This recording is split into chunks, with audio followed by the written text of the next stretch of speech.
ವಿಶೇಷ ಕಾರ್ಯಕ್ರಮಕ್ಕೆ ಮತ್ತೊಮ್ಮೆ ಸ್ವಾಗತ. ಬ್ಯಾಂಗ್ಳೂರ್ 23 ಚಿತ್ರತಂಡದೊಂದಿಗೆ ನಾವಿದ್ದೀವಿ. ಅವ್ರ ಜೊತೆ ಮತ್ತಷ್ಟು ಫನ್ ಮುಂದುವರಿಯುತ್ತೆ. ಸೊ ಮೂವಿ ಬಗ್ಗೆ ಏನು ಹೇಳೋದಕ್ಕೆ ಬಯಸ್ತೀರಾ? ಯಾವ ರೀತಿ ಶೂಟಿಂಗ್ ನಡೀತು, ಯಾವ ರೀತಿ ಸಿದ್ಧವಾಗಿದ್ದೀರಾ ತೆರೆ ಮೇಲೆ ಅಪ್ಪಳಿಸೋದಕ್ಕೆ ಬ್ಯಾಂಗ್ಳೂರ್ 23? ವೆಲ್, ಬ್ಯಾಂಗ್ಳೂರ್ 23 ಇಟ್ಸ್ ಒಂದು ಚೆನ್ನೈ 28 ಅಂತ ಒಂದು ಸಿನಿಮಾದು ರೀಮೇಕು. 2007ನಲ್ಲಿ ಅದು ಬಂದಿತ್ತು. It was a big hit. And so ಅದನ್ನು ಪ್ರದೀಪ್ ರಾಜ್ ಅವರು, you should be knowing Pradeep Raj, Kirataka ಮಾಡಿದ್ದಾರೆ. So is a well known director. ಇದಕ್ಕೆ ಅಪ್ರೋಚ್ ಮಾಡಿದ್ರು. And he told this no like it's a subject about cricket ಅಂತ ಅಂದರು. ಸೊ ನೀವು ನೋಡಿದರೆ ಕ್ರಿಕೆಟ್ ಬಗ್ಗೆ ಅಷ್ಟೊಂದು ಆಸಕ್ತಿ ಇದೆಯಲ್ಲ, so we choose you only ಅಂತ ಅಂದರು. ಸೊ ಕ್ರಿಕೆಟ್ ಅಂದರೆ ನನಗೆ ಪ್ರಾಣ, ಎನಿಥಿಂಗ್ ಫಾರ್ ಕ್ರಿಕೆಟ್. ಸೊ ಹಾಗಾಗಿ ಒಪ್ಕೊಂಡೆ ಅದನ್ನು. And it was a very good journey in fact. ಯಾಕಂದರೆ ಶೂಟಿಂಗ್ ಜೊತೆ ಕ್ರಿಕೆಟ್ ಆಡ್ತಾ ಇದ್ವಿ, ಆಯ್ತಾ. ಸೊ ಈ ಕಡೆ ಶೂಟಿಂಗ್ ನಡೀತಾ ಇದ್ರೆ ಪಕ್ಕದಲ್ಲಿ ನಾವು ಬೆಟ್ಟಿಂಗ್ ಮ್ಯಾಚು, ಹುಡುಗರು, ನಾನು, ಚಂದನ್ನು, ಧ್ರುವ, ಚಿಕ್ಕಣ್ಣ, ಸೊ ಎಲ್ಲರೂ ಬೆಟ್ಟಿಂಗ್ ಮ್ಯಾಚ್ ಸೈಡ್ನಲ್ಲಿ ಆಡ್ಕೊಳ್ಳೋದು. ಸ್ವಾಮಿ ಕಾರ್ಯ ಸ್ವಕಾರ್ಯ ಎರಡು ಕರೆಕ್ಟಾಗಿ ಆಗ್ತಾ ಇತ್ತು. ಅದ್ರ ಜೊತೆ ಇವ್ರು ಬಡ್ಕೊಳ್ಳೋರು, ಸರ್ ಬಂದ್ರು ಶೂಟಿಂಗ್ ಮಾಡೋಣ, ಬಂದ್ರು ಪ್ಲೀಸ್ ಕಂಡ್ರು ಅಂತ ಅಂದ್ಬಿಟ್ಟು. So it was a nice experience. The whole team ಬರೇ ಹುಡುಗರು ಅಂಡ್ ಎಲ್ಲ ತರಲೆ ಹುಡುಗರೆ ಪ್ರತಿಯೊಬ್ರು. ಸೊ ಇವ್ರ ಜೊತೆ ಒಂದು ಫ್ಯೂ ಸೀನ್ಸ್ ಅಷ್ಟೇನೆ ಇದ್ದಿದ್ದು. ಸಾಂಗ್ಸ್ ಇತ್ತು ವಿತ್ ದ ಹೀರೋಯಿನ್. ಅದು ಬಿಟ್ರೆ ನಾವು ಬರೇ ಹುಡುಗರು.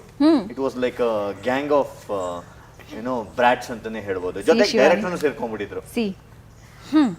ನಾವಷ್ಟೇ ಟೀಮ್ ಇದ್ದಿದ್ದು. ಪರವಾಗಿಲ್ಲ, ಅಷ್ಟಾದ್ರೂ ಹೇಳ್ಕೊಂಡ್ರಲ್ಲ. ಬಟ್ ಏನ್ ಗೊತ್ತಾ, major thing of the movie is one song. ನಂದು ಅವ್ರದ್ದು ಒಂದು ಸಾಂಗ್ ಇದೆ, ಡ್ಯಾಮೇಜ್ ಕಂಟ್ರೋಲಾ. ಹಂಗೆ ನೀವು ಸುಮ್ಮನೆ ಬತ್ತಿ ಹಚ್ಚಬೇಡಿ ಇಲ್ಲಿ ದೀಪಾವಳಿ ಅಂದ್ಬಿಟ್ಟು. ಪಟಾಕಿ ಟೈಮಲ್ಲಿ, ದೀಪಾವಳಿ ಟೈಮಲ್ಲಿ ಬತ್ತಿ ಹಚ್ಚದೇ ಇದ್ರೆ ಹೇಗೆ? ಬಟ್ ಅಲ್ಲೇ ಪುಸ್ ಆಗ್ಬಿಡುತ್ತೆ, ಯಾಕಂದ್ರೆ ರಿಯಲ್ ಫ್ಯಾಕ್ಟ್ ಅಲ್ವಾ ಇದು. So how was your experience in the movie? Experience ತುಂಬ ಚೆನ್ನಾಗಿತ್ತು. ಯಾಕಂದ್ರೆ ನಾನು ಕೂಡ ಶೂಟಿಂಗ್ ಟೈಮ್ ತುಂಬ ಕಡಿಮೆನೇ. ನಾನು ನನ್ನ ಶೂಟಿಂಗ್ ಅಂತ ಕರೆದ್ರು ಕೂಡ ನನಗೆ 2 to 3 hours ನಾನು ಕುತ್ಕೊತಾ ಇದ್ದೆ. ಇವ್ರದ್ದೆಲ್ಲ ಎಂಜಾಯ್ಮೆಂಟ್ ಮಾಡೋದನ್ನು ನಾನು ನೋಡ್ತಾ ಇದ್ದೆ. ಇವ್ರು ಯಾರು ಕೂಡ ಶೂಟಿಂಗ್ ನಡೀತಾ ಇದೆ, ಕ್ಯಾಮ್ರಾಗೆ ನಾವು ಆ್ಯಕ್ಟಿಂಗ್ ಮಾಡಬೇಕು, ಸೊ ಈ ಥರ ಯಾರು ಕೂಡ ಕ್ರಿಕೆಟ್ ಆಟ ಆಡೋದಾಗಲಿ ಆ್ಯಕ್ಟಿಂಗ್ ಮಾಡೋದಾಗಲಿ ಮಾಡೇ ಇಲ್ಲ. ಎಲ್ಲ ರಿಯಲ್ ಎಲ್ಲರೂ ರಿಯಲ್ ಆಗಿ ಅಲ್ಲೇ ಎಂಜಾಯ್ಮೆಂಟ್ ಮಾಡ್ತಾಯಿದ್ರು. ಕೂಗಾಡೋದು ಅದೊಂದು ಖುಷಿ, ಅದೊಂದು 6 ಹೋದರೆ ಖುಷಿ. ಸೊ ಇವರೆಲ್ಲ ಎಂಜಾಯ್ಮೆಂಟ್ ನೋಡಿಬಿಟ್ಟು ನಾನು ಎಂಜಾಯ್ ಮಾಡ್ತಾ ಇದ್ದೆ. ಶೂಟಿಂಗ್ನಲ್ಲಿ ನಾನು ತುಂಬ ಎಂಜಾಯ್ ಮಾಡ್ತಾ ಇದ್ದೆ. ಲವ್ಲಿ. JK, ನಿಮ್ಮ ಇಷ್ಟದ ಸಬ್ಜೆಕ್ಟ್ ಈ ಮೂವಿಯಲ್ಲಿ ಅಂತ ಹೇಳಿದ್ರಿ. ತುಂಬ ಖುಷಿ ಕೊಟ್ಟಂತಹ ಸೀನ್ ಯಾವುದು? ಆಬ್ವಿಯಸ್ಲಿ ಹೋಲ್ ಮೂವಿ ಕೂಸಿದ್ದ ಹಾಗೆ, ಮಕ್ಕಳಿದ್ದ ಹಾಗೆ. ಅದರಲ್ಲಿ ಯಾವುದೋ ಒಂದು ಬೆಸ್ಟ್ ಎಲಿಮೆಂಟ್ ಇರುತ್ತೆ. Which was the best element? Best element ನಾನು ಒಂದು ಮಗು ಜೊತೆ ಮಾತಾಡ್ತೀನಿ. ಇವ್ರನ್ನ ನೆನೆಸ್ಕೊಂಡು ಆ ಮಗುಗೆ ಡೈಲಾಗ್ ಹೇಳ್ತಾ ಇರ್ತೀನಿ, ಆಯ್ತಾ. ಅದು ಸೀನ್ ತುಂಬಾ ಚೆನ್ನಾಗಿತ್ತು. ಇಟ್ಸ್ ಆಲ್ಮೋಸ್ಟ್ ಒಂದು 3 ಪೇಜ್ ಡೈಲಾಗ್ ಏನೋ, ಆಯ್ತಾ. ಪ್ರದೀಪ್ ಸರ್ ಫಸ್ಟ್ ನನಗೆ ಮಾಡಕ್ ಬಿಟ್ರು. ಅದಾದ್ಮೇಲೆ ಹಿಟೋಡ್ ನಾನು ಮಾಡಿ ತೋರಿಸ್ತೀನಿ ಅಂದ್ಬಿಟ್ಟು ಪಾಪ ಸೂಪರಾಗಿ ಆ್ಯಕ್ಟಿಂಗ್ ಮಾಡಿದ್ರು. ಆಮೇಲೆ ಅದು ನೋಡಿದ್ರೇ ಖುಷಿ ಆಗೋಗ್ಬಿಡುತ್ತೆ. ಸೊ ಅದನ್ನು ನೋಡಿಕೊಂಡು I start doing that. Songs ತುಂಬ ಚೆನ್ನಾಗಿದೆ. ಅದರಲ್ಲೂ ನನ್ನ ಫೇವ್ರೆಟ್ ಒಂದು ಸಾಂಗು ಸೋನು ನಿಗಮ್ ಅವರು ಹಾಡಿರೋದು. ನೀವು ಹಾಡಿದ್ರೆ ನಮಗೇನು ಸಮಸ್ಯೆ ಇಲ್ಲ, ನಾನು ಹಾಡ್ಬೋದು. I can sing actually. ಇದು ಸೋನು ನಿಗಮ್ ಅವರು ಹಾಡಿರೋದು, Arun music director.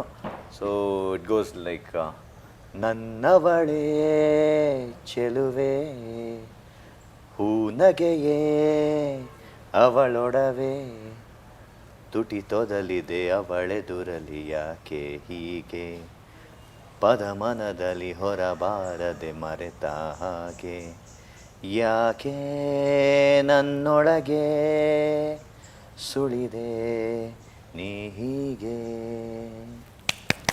Thank you. Lovely. I think in upcoming days, in upcoming movies, actor cum singer JK ಅಂತ ಹೇಳ್ಬೋದು. I tell you, I will not sing. ಏನಂದ್ರೆ ಯಾರು ಯಾವ ಕೆಲಸ ಮಾಡಬೇಕು ಅದನ್ನೇ ಮಾಡಬೇಕು. ಅದಕ್ಕೋಸ್ಕರ ಅವರು ತುಂಬ ಕಷ್ಟಪಟ್ಟು ಸಂಗೀತವನ್ನು ಕಲ್ತಿರ್ತಾರೆ, ಆ ಲಕ್ಷ್ಮಿ ಒಲ್ದಿರ್ತಾರೆ. ಸೊ ಅವ್ರು ಹಾಡಿದ್ರೇ ಅದು ಚಂದ. ನಮಗೆ ದೇವ್ರು ಕೊಟ್ಟಿರೋದು ಆ್ಯಕ್ಟಿಂಗು, ಅದರಲ್ಲಿ ನಾವು ಮಾಡ್ಕೊಂಡಿದ್ದೀವಿ. ಸಿಂಗರ್ ನೋಡೋಂಗಿಲ್ಲ. ಐ ಮೀನ್ ಇನ್ ಕೇಸ್ ಮಾಡಲೇಬೇಕಂತ ಅಂದರೆ ನಾನು ಕಲ್ತ್ಬಿಟ್ಟೆ ಮಾಡೋದೇ ಹೊರತು I will not go and do it randomly. Beautiful. Yes, ನೀವು ನಿಮ್ಮ ವೀಕ್ಷಕರಿಗೆ ಸಂದೇಶ ಕೊಡ್ತಾ ಇದ್ರಿ, ನಾನು ಮಧ್ಯದಲ್ಲಿ I interrupted you. Please. So it is a completely entertainment movie. And ಇದರಲ್ಲಿ ಸಾಕಷ್ಟು ತರಲೆ ವಿಷಯಗಳೇ ಇರೋದು. ಸೊ ಹಾಗಾಗಿ ಹುಡುಗರಿಗೂ ಇಷ್ಟ ಆಗುತ್ತೆ, ಮಕ್ಕಳಿಗಂತೂ ತುಂಬ ಇಷ್ಟ ಆಗುತ್ತೆ. And family, it is completely family oriented. There's no vulgarity in the movie. Okay.